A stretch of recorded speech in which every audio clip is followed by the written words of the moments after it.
Hello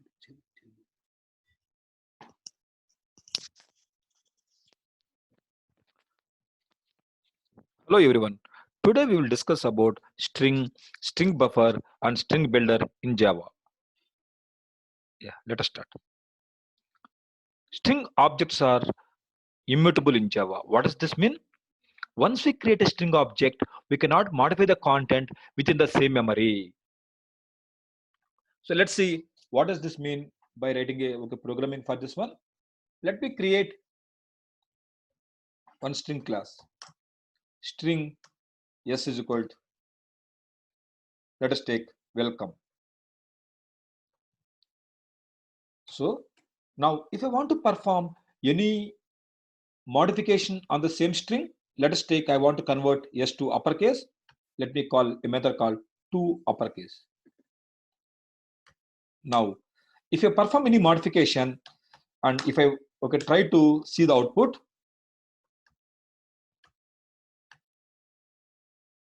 what will be the value? Let's see.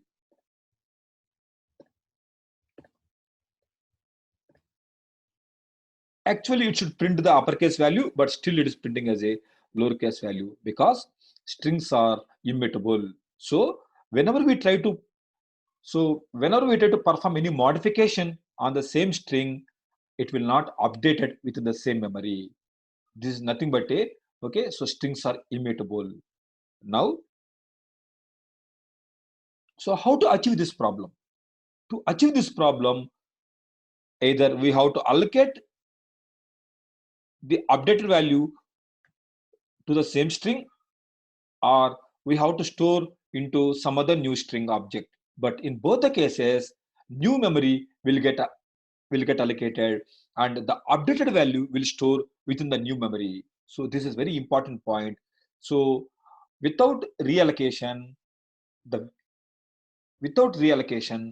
actual content will not get updated.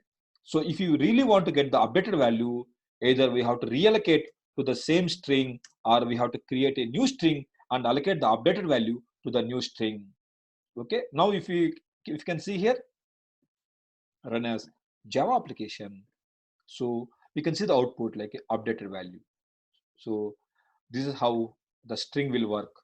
Now let us talk about the string buffer and string builder.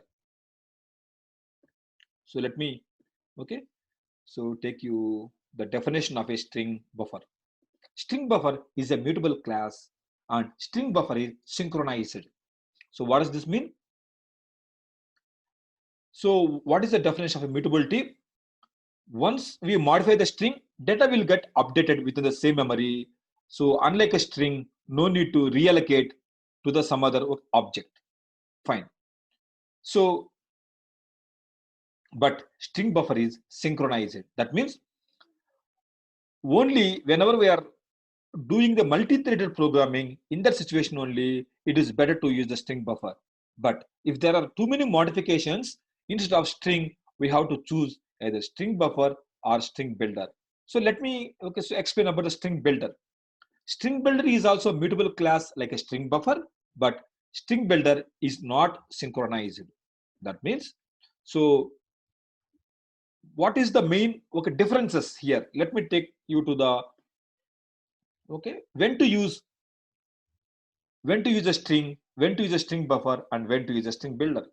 So if you want to perform read-only operations, then it is better to use a string because string is faster while perform the read operations. Like let us take, you want to find the index of a string, or you want to find the, if you want to find so size of a string, like a length. So these kind of read operations, it is better to use a string. But if you want to perform more write operations, let us take, you want to convert to uppercase or lowercase, or if you keep adding lot of data to the same string, these kind of modifications, if you really want to do, you have to choose either string buffer or you have to choose either string builder. But out of string buffer and string builder, which is better? So whenever you are, if you want to, if you are writing a multi-threaded programming, in that case string buffer is so preferred over so string builder, because of string buffer is synchronized. But in the normal single-threaded programming, always so performance-wise, string builder is better than string buffer. Let me so tell you how to do the programming for the string buffer and string builder. String buffer.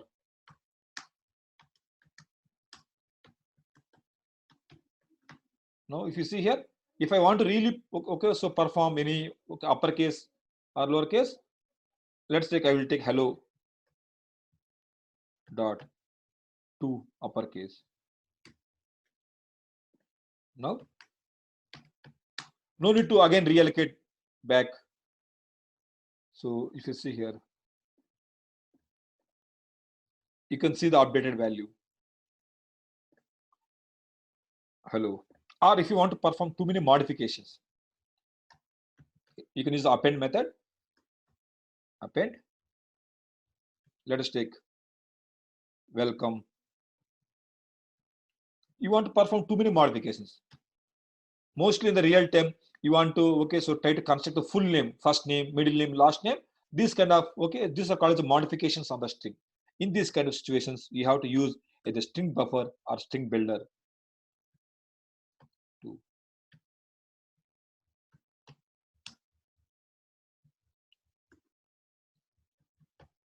Gmind tech. So this kind of too many modifications on a string, we can use the string buffer. Now try to print it.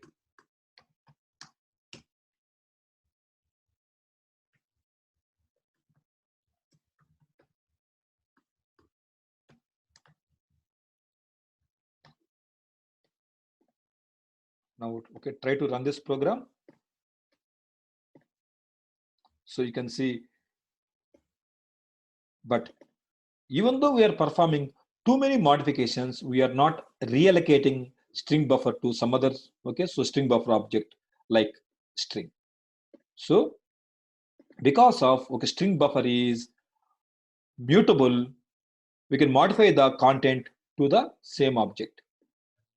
Same thing for the string builder also. Let me so take string builder object.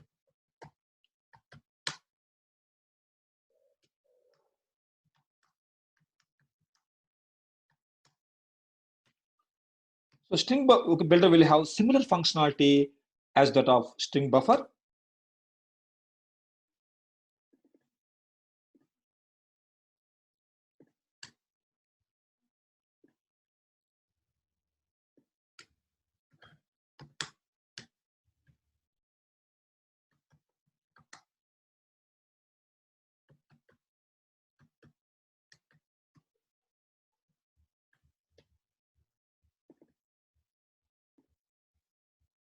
Now you can see the similar output as that of string buffer for string builder also.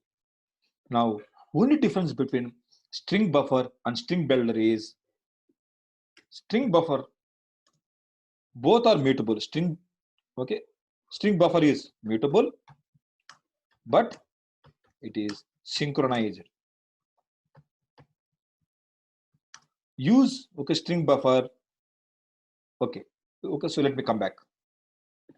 String builder, mutable, but not synchronized.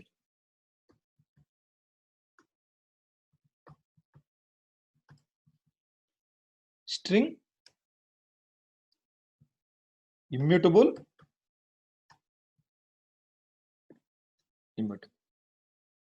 So if you want to see when to use what, if there is more so read operations, it is better to use string when compared with string buffer and string builder.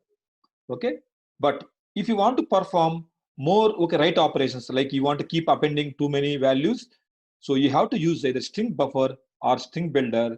But performance wise, string builder is faster than string buffer because of string builder is not synchronized.